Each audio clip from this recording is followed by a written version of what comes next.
Alright, so in this video, what I'm going to do is address a comment that another host of a channel made. I don't know if I consider myself a host, but nonetheless, it was a video posted by a gentleman who is very well respected and has a great channel that is loaded with arguably the best content you can get. But you're going to have to figure out who that is according to your own beliefs. But I'm not going to name the person because this isn't an attack. It's not a personal. It's not in regards to that person in general. The person, this person made a comment about 1911s, and I think it was just an offhanded remark, the way somebody might say they don't like omelets just because you're talking about the price of eggs. In that regard, he made the comment that 1911s are not drop safe. And the comment itself is actually factual, but it's also just a tad misleading. And I thought I would make this video for those who aren't sure what they're dealing with in the event they've just now bought a 1911 with the rush to buy every firearm they can get their hands on and having never shot one. The original 1911, now when I say 1911, I talk about the entire series from 1911, the original to current. But the original 1911 was not drop safe. It did not have any firing pin block. If you drop the weapon, and the business end struck the ground first, the inertia built up in the firing pin would cause it to travel forward, striking the primer and detonating the cartridge. But as with many firearms, and the 1911 is no different, it has improved over time. One of the first ways they tried to solve the problem of drop safety was they replaced the steel firing pin with a titanium firing pin. So you still had the strength of steel, but you had less weight. Did that solve every problem? No. You still ran the risk, and it no doubt still happened from time to time, depending on how high you dropped the firearm from. But what did solve the problem was the advent of the Series 80 slide, and that's what you see here. So if you're not sure exactly whether or not you have a Series 80 slide, the easiest way to tell is to just lock the slide to the rear, flip it over, and look and see if you find this feature. This is the plunger, and it is spring-loaded, and it's activated by a plunger lever that sits in the frame just to the right of the hammer. What happens is when you pull the trigger, it will impede on that plunger lever, which will move upward against the bottom of this plunger.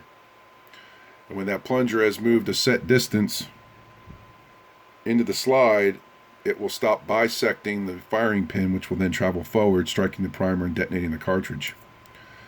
Every time the trigger is pulled and the slide cycles, that lever in this plunger will reset. That way you avoid slam fire.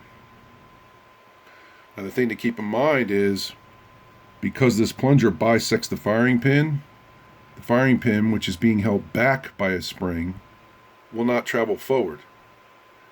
This blocks the firing pin from doing so. It is a firing pin safety, a firing pin block, and you can drop this firearm with a Series 80 slide. You could drop it from 10 inches, 10 feet. It's not going to fire. This prevents the firing pin from traveling forward. I would show you that, but I wasn't born with a third hand, and I did not grow up under power lines. I might be able to do that. We'll try, so you'll need some patience, which is not in great supply these days. But if we can get it to focus, which it won't do. There we go. So now you can see the firing pin is projecting through the breech face. That's right there, that little pin. You can see the plunger is depressed. And I'm sorry, maybe we'll tell it a joke and it'll be happy again. But the firing pin is now protruding outward, and that's because I have the firing pin not completely centered in the channel. So this comes through, strikes the primer, detonates the cartridge. Depress the plunger, and as you can see, the firing pin is now reset to the rear. If I now try and press the firing pin, Don't know if it'll focus on that. If it had hair around it, I'd be able to get to it. But if I press on it, you can see it only goes in a fraction of an inch. Very small fraction of an inch. If I depress it some more, you can see it does not protrude through.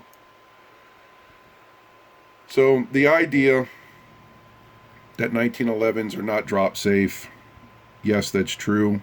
The original 1911s are not drop safe, but the current 1911s, so long as they have a Series 80 slide, they are drop safe. The argument then comes down to why some people prefer not to have a Series 80 slide, and the myth regarding that is they don't like the fact that when you press the trigger, the plunger lever impinges against the plunger and it doesn't make for a good trigger pull. The argument against that is that anybody who does trigger jobs on 1911s should be able to provide you a really good trigger job. If they're half as good as people say they are, they should be able to give you a good trigger job on a Series 80 that is just fine. Barring that, again, the 1911, yes, it's not drop safe because the firing pin does not have a block, but on a Series 80 1911, you have no problems dropping that firearm. It's not going to discharge. If it does, I will go on to say that it is probably because of poor maintenance, not inspecting the parts, something broke, not installed correctly, or not installed at all, because you don't need this plunger in here for this weapon to fire. This is designed to prevent it from firing until you have absolute intent of discharging that firearm. That being said, you can easily remove the firing pin, take the plunger out, reinstall the firing pin, and you're back to essentially a 1911 style mechanism where you could drop the firearm and then it will discharge. But as long as this plunger is in the firearm and it is functioning properly, that firearm is not going to discharge if you drop it on the business end, so long as it's a Series 80 slide. Hopefully that cleared some things up. I'll talk about the 1911 on some other videos, but for now I'll wrap this one up. If you like the content, please please subscribe. I do have a Patreon link down below. This is a fledgling new channel, so if you enjoyed it, I hope you'll come back.